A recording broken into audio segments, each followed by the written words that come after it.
Hello everybody, welcome and welcome back to my channel. This is Courtney. So I recently participated in a readathon where I read a book called The Trees by Percival Everett, and I felt that it was such a class by itself that I wanted to speak about it separate from the readathon. Now if you know me, you know I love a book with a unique perspective, and this one definitely had it. So I want to call attention to this particular book, which is why I'm doing this separate video. So this book is a historical fiction, thriller, horror, fantastical type novel in which you have a series of murders that happen in Money, Mississippi, murder of white individuals. And next to these individuals is the body of a dead black man that resembles Emmett Till. So as detectives descend upon this town to investigate the murders, then you start having a series of other murders happening across the country with similar effects, where you have a dead white victim and you have a separate body of another minority next to them. You start to realize that there's something bigger at play in this particular novel regarding these killings. Now, if you're not familiar with Emmett Till is a 14-year-old black boy that was lynched by white men because he supposedly whistled or said something to a white woman. These men were later acquitted of the crime and went on to sell their story to a magazine, and the white woman partially, if not all, recanted her story years later. So very, very sad situation. And the story of Emmett Till is kind of what put lynching in the limelight for the US to call attention to it. Now, I thought The Trees was a very powerful book. I thought it was amazingly written. It was definitely shocking. It was gory. And it was very satirical. There was a lot of comedy and humor in the book. However, that still does not take away from the very serious nature of the book.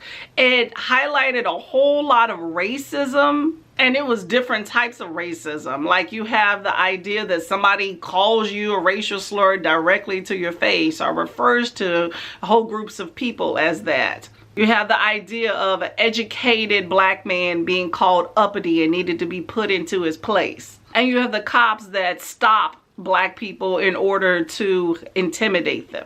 Or folks walking into a restaurant and everybody stops and looks at them like, hey, who are you? Why are you here? Now, that's something I myself have experienced many, many times. But overwhelmingly, I feel like a big theme in this book is definitely racism. You also have the horrible, horrible legacy of lynching that's happened in the United States, and that is highlighted very, very prominently, which is not relegated just to black people. In this book, it actually incorporates Asian Americans, which is something that I had not thought of before.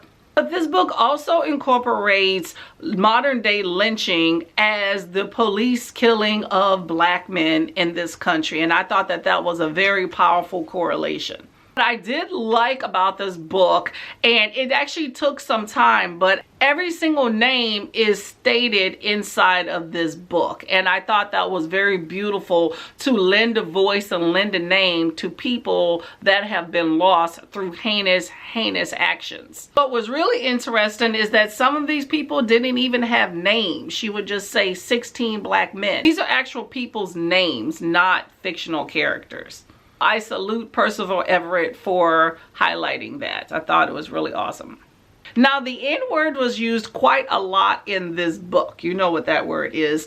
And it was hard to stomach at times, but I understood the concept of why it was used. I mean, you have backwoods Mississippi individuals that are utilizing, and I'm not saying that everybody in Mississippi is a racist, but I understand that there are still people in this country that still hold on to the pre-Civil War days, that things should still be the way that they were and have racial tendencies. But what I thought was interesting is that it also highlighted that although you have individuals that are racist in these small little town countries, there are people in politics and in higher statuses, if you will, in this country that still have a lot of that same mentality, and that's just hidden. So you never really know who you're actually sitting next to. and what their political and personal views are. And you'd be surprised to actually learn them.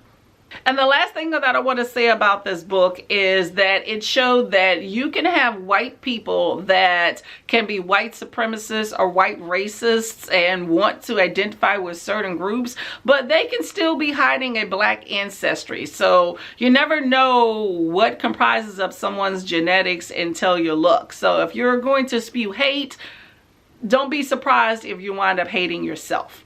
But I really enjoyed this book. I waited quite a long time to read it, and I definitely recommend this book if you want a unique perspective. Percival Everett, I salute you. Okay, on to the next book. Please like, subscribe, and comment, and I'll see you next time.